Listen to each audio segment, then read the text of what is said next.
Régale, le podcast où on parle bouffe, Japon, habitudes de vie, petites contradictions du quotidien, autour d'une table, sans filtre et sans prétendre avoir toutes les réponses. Ah, et petite précision avant de commencer, dans les épisodes précédents, je te vous voyais, mais maintenant on se connaît un peu, on va se tutoyer, ce sera plus simple. Bon, nouvelle année oblige, bonne année, bonne santé, argent, amour, gloire et beauté, le pack complet. Je sais qu'à force de le répéter, on a l'impression que ça finit par perdre un peu de son sens, mais sache que j'y mets toute la bonne volonté du monde. Ce ne sont pas des mots automatiques, il y a vraiment de l'intention derrière. Alors moi, je commence l'année un peu nauséeuse, je vais pas te mentir, avec l'impression de suinter du gras et d'avoir trop bouffé. Je suis sans doute pas la seule dans ce cas, et pourtant j'ai pas abusé du saumon fumé, du foie gras et de plats bien trop riches, couplés à un manque cruel d'activité parce que repas trop long en famille et apéro dès 17h. En fait, c'est un peu particulier parce que cette année, j'ai passé les fêtes à l'étranger. Au Japon, pour être exact. Yes! C'est stylé ou pas? C'est stylé, on est d'accord. Alors, je vais pas m'étendre sur ce voyage, déjà parce que c'était des vacances, et surtout parce que sinon le podcast va durer 2 heures, et personne n'a signé pour ça. Alors, sauf si tu me le demandes expressément en commentaire, mais franchement, moi, les vacances des autres, ça m'intéresse moyen. Donc, c'était super dépaysant, surtout à une période où il y a finalement pas tant de touristes que ça. Bon, il y en avait quand même, on va pas se mentir. Mais j'ai eu l'impression, au moins pendant quelques jours, de voir le vrai Japon, celui qu'on voit pas trop sur les réseaux sociaux. Et du coup, j'ai pratiqué mon activité favorite, manger beaucoup. Alors certes, on marchait pas mal avec mon compagnon, parce que j'adore les gachapons et que je voulais absolument trouver des gachas hyper originaux. Les gachapons, pour les moldus qui connaissent pas, ce sont des petites machines en plastique, on en a aussi en France, dans lesquelles il y a des capsules, donc des balles en plastique, avec des jouets ou des porte-clés à l'intérieur. Généralement, on met quelques pièces dans la machine, on tourne une molette et il y a une boule qui tombe, mais c'est au hasard. Et on espère, on serre les fesses même, pour avoir le jouet qu'on a repéré sur la devanture de la machine. Et souvent, c'est pas le cas. Voilà. Alors moi, j'ai fait un strike quand même parce que j'ai joué 4 fois sur une machine Jojo et j'ai eu les 4 figurines. Et pas dans l'ordre, j'ai commencé avec celle que j'aimais le moins, mais ça m'a pas empêché de remettre des pièces dedans. Et à la fin, j'ai eu le dernier que j'ai eu, en fait, c'était mon préféré, mon Jojo préféré. Ouais, et je te cache pas que j'y ai pas cru jusqu'au bout et c'est ma moitié qui m'a convaincue de continuer de jouer. Il est plus joueur que moi, on va pas se mentir. Donc on n'est pas là pour parler gacha, on est d'accord ? Ah si, quand même, Je voulais te préciser que sur les 14 jours de voyage, dont 13 à chercher des gachas, j'ai quand même trouvé une machine, une seule, rose, en plein milieu d'un mur de gachas. Parce que c'est comme ça en fait au Japon, c'est des rangées entières de machines en plastique, superposées les unes sur les autres, et parfois c'est des immeubles avec des étages entiers dédiés à ça. Et les Japonais qui sont un petit peu fifous, ils mettent tout et n'importe quoi dans ces machines. Vraiment, il y a des trucs, c'est hilarant. Et donc moi, le dernier jour du voyage, je suis tombée sur la seule et unique machine que j'ai vue dans ce genre-là, qui proposait des gachas sur le Daifuku Mochi. T'y crois ça ? C'est pas beau ? Franchement. Alors, si tu me découvres via le podcast, tu le sais peut-être pas, mais en fait, moi, je suis un peu la reine du Daifuku Mochi. J'adore cette pâtisserie japonaise. Donc, pour rappel, c'est une pâtisserie à base de riz gluant et de purée de haricots sucrés, qui est souvent appelée à tort mochi. Voilà. Donc, j'ai trouvé une machine, un gachapon dédié au Daifuku et au mochi, en fait, en général. Et j'ai tiré plein de boules pour les offrir à mes amis et pour en garder quelques-uns. Alors, évidemment, je n'ai réussi à tirer qu'un seul Daifuku. Mais voilà, j'ai eu aussi plein d'autres trucs, notamment le Kagami Mochi, qui est super adapté par rapport à mon activité, puisque c'est du mochi avec une orange, enfin un agrume tout en haut, donc très représentatif de mon activité, moi je trouve. Très approprié. Fin de la très longue digression. Donc, en 14 jours, j'ai fait mon nombre de pas par jour. On est d'accord, ça, il n'y a pas de problème. Mais faut reconnaître que je suis rentrée un peu nauséeuse, vaseuse, avec la sensation d'avoir trop bouffé, trop gras, etc. Et pourtant, j'étais au Japon. Mais tu vois, même au Japon, tu manges pas toujours équilibré. Et puis, spoiler, même les Japonais ne mangent pas au resto H24. Et là, j'ai une vraie envie de calmer le jeu. Et comme mon retour coïncide avec la nouvelle année, let's go, les bonnes résolutions. Voilà, le mot est lâché. Donc on va parler de nouvelles habitudes, de changements, de redémarrage, de reboot, mais en lien avec la bouffe quand même. Déjà parce que la bouffe est centrale dans ma vie. Je trouve cette phrase très nulle. Voilà, quand je l'ai écrite, je l'ai trouvée très nulle. Je vois difficilement comment ça peut pas être central dans la vie de tout le monde, puisqu'on consacre quand même 2 à 3 fois par jour, on se consacre 2 à 3 fois par jour à cette activité. Donc pour moi, c'est central pour tout le monde en fait. Mais c'est vrai que moi, j'y passe peut-être un peu plus de temps que les autres à y penser, à y dédier du temps, de l'énergie, etc. Ça, j'en ai conscience. Et cette nouvelle année, ça coïncide aussi avec un autre projet que j'ai sur le feu et je me suis dit qu'on pourrait en parler ensemble. On va voir à quel point je suis assidue sur mes objectifs et mes résolutions.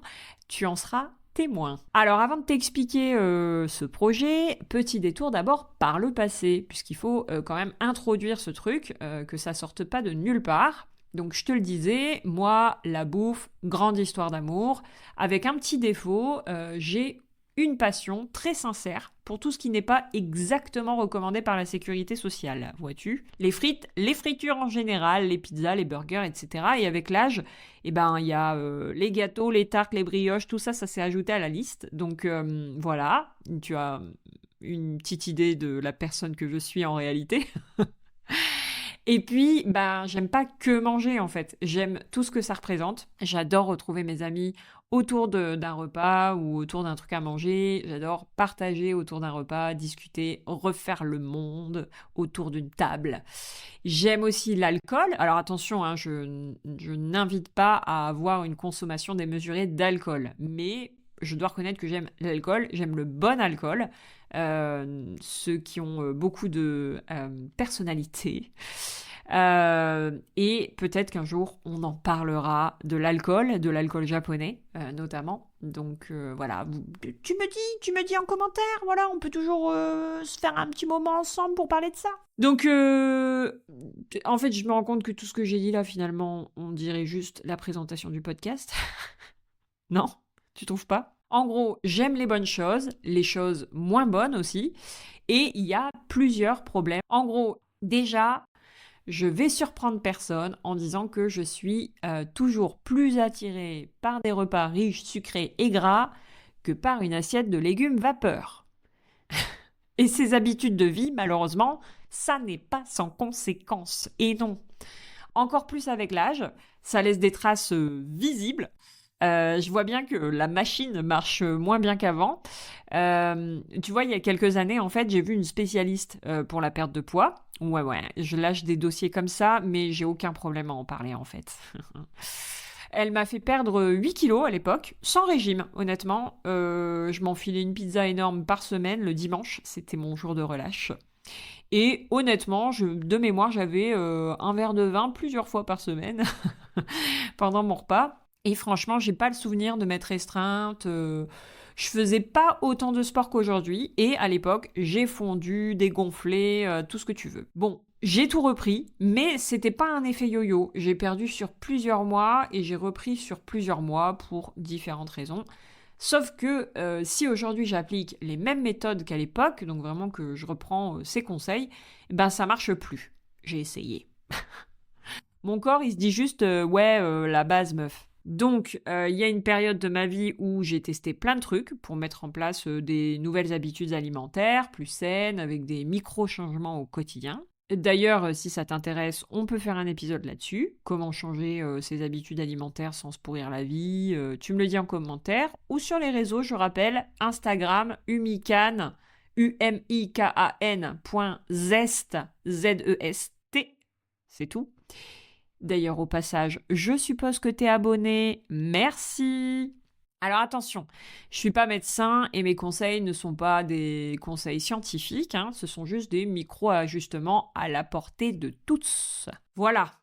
L'autre problème à aimer les bonnes choses et les moins bonnes choses, ouais, parce qu'on était là-dessus, hein, je te le rappelle, reste avec moi, c'est que maintenant, avec mon métier autour de la bouffe et mon intérêt pour le sujet, bah, je lis à longueur de journée des choses pour lesquelles je hoche la tête en mode oui, oui, c'est vrai, tout à fait, mais carrément.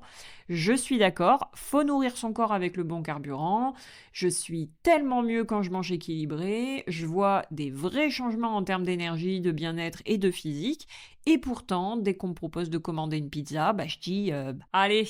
En somme, j'ai beau comprendre les effets, j'ai beau vivre le truc de l'intérieur, du moins j'ai l'impression, j'ai quand même du mal à mettre en place ou à tenir des comportements plus sains.